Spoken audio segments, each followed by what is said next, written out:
جب مومن اچھے کام کی نیت کرتا ہے، ابھی اس نے وہ کام کیا نہیں، نامہ اعمال میں ایک نیکی درج ہو جاتی ہے، اور جب وہ کرتا ہے ایک ہے، لکھی 10 جاتی ہے۔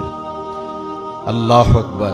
اور یہ اللہ تعالیٰ شرف بخشا ہے امت محمدیہ کو۔ علی صاحب الصلوات۔ جب حضرت موسیٰ علیہ السلام نے اس امت کے تذکروں میں پڑھا الواح تورات میں، تو انہوں نے آرزو کی تھی، 9 تمنائیں کی تھی حضرت موسیٰ علیہ السلام نے۔ ابن عساکر نے اپنی سند کے ساتھ اس حدیث کو ذکر کیا ہے، ان میں سے ایک آرزو یہ بھی تھی کہ اے اللہ، ایک ایسی امت ہے اگر وہ نیکی کی نیت کرے گی تو نیکی لکھ لی جائے گی، اور اگر وہ کرے گی ایک، لکھی 10 جائیں گی۔ فجعلھا امتی، وہ امت میری امت بنا دے۔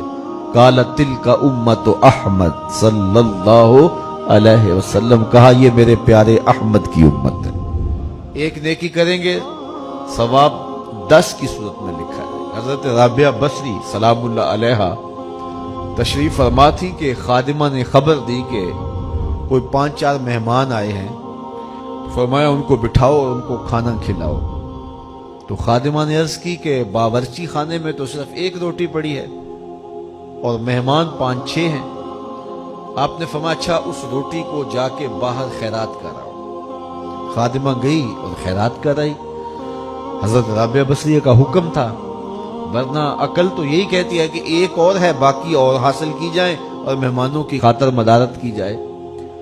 تو وہ 1 روٹی بھی خیرات کرائی۔ تھوڑی دیر کے بعد دروازے پہ دستک ہوئی، پوچھا من علی الباب، دروازے پہ کون ہے؟ کہا میں غلام ہوں اور ہمارے آقا نے آپ کی طرف کھانا بھیجا ہے۔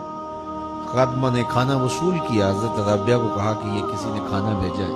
آپ نے فرمایا دیکھو، کپڑا اٹھایا، دیکھا تو 5 روٹیاں تھیں۔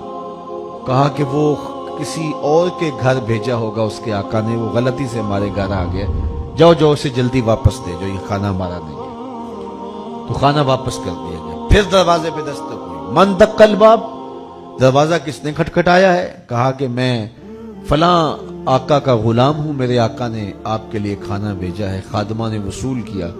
حضرت رابعہ نے کپڑا اٹھایا، گنا تو 7 روٹیاں تھیں۔ کہا اس کے آقا نے کسی اور گھر بھیجا ہوگا، یہ بھی غلطی سے ہمارے گھر آ گیا، جاؤ کھانا واپس کر دو۔ کھانا واپس کر دیا گیا۔ پھر دروازے پہ دستک ہوئی، پوچھا کون؟ کہا فلاں کا فرستادہ غلام، اور میرے آقا نے آپ کے لیے کھانا بھیجا ہے، اور کہا حضرت رابعہ کو دے کے آنا۔ خادمہ نے وصول کر لیا۔ حضرت رابعہ نے کپڑا اٹھایا، گنا تو 10 روٹیاں تھیں۔ ہاں یہ کھانا ہمارا ہے، یہ مہمانوں کو کھلا دو۔ تو خادمہ نے عرض کی حضرت پہلے 2 بھی یہی کہہ رہے تھے آپ کا کھانا ہے۔ کہا میرے رب کا وعدہ ہے، کوئی 1 دے تو میں 10 دیتا ہوں۔ پہلے 5 روٹیاں تھی، پھر 7 تھی، میں نے کہا میرے مالک 10 پوری کرے گا تو تیری بندی وصول کرے گا۔ جو 1 نیکی کرے، کرتا 1 ہے، ثواب 10 کا عطا ہوتا ہے۔ یہ اللہ کی کرم نوازیوں کے رنگ ہیں۔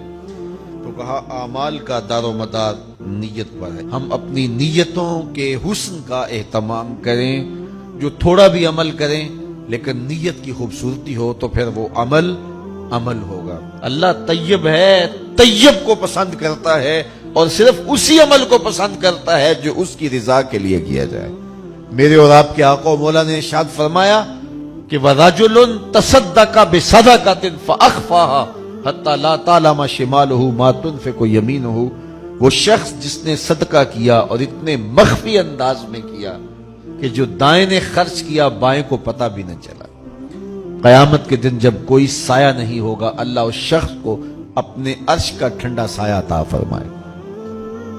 ماہ سیام میں عید کے موقع پہ آپ کام کریں، غرباء کی مدد کریں، لیکن اگر آپ خلوص نیت کے ساتھ نہیں کر سکتے تو کسی کی غربت کا مذاق بھی نہ اڑائیں، اس طرح کسی کی تذلیل نہ کریں۔ آپ ایک خاندان اپنے ذمے لے لیں، اگر یہ اہتمام ہو سکتا ہے کہ اس کو بھی نہ پتا چلے کہ یہ میرے گھر میں یہ اہتمام کہاں سے ہوا، اگر ایسا بھی ہو جائے تو بہت اچھا ہے، لیکن اگر یہ نہیں ہو سکتا تو کم از کم اس کا اور تمہارا راز ہونا چاہیے، اور درمیان میں جاننے والی ایک ہی ذات ہو اور وہ رب کی ذات ہو۔ تو پھر دیکھنا اس سے قلب کو سکون اور روح کو راحت اور اس کا اجر کتنا نصیب ہوتا ہے۔ لیکن آج ہمارے عمل ریاکاری سے ملوث ہو گئے ہیں۔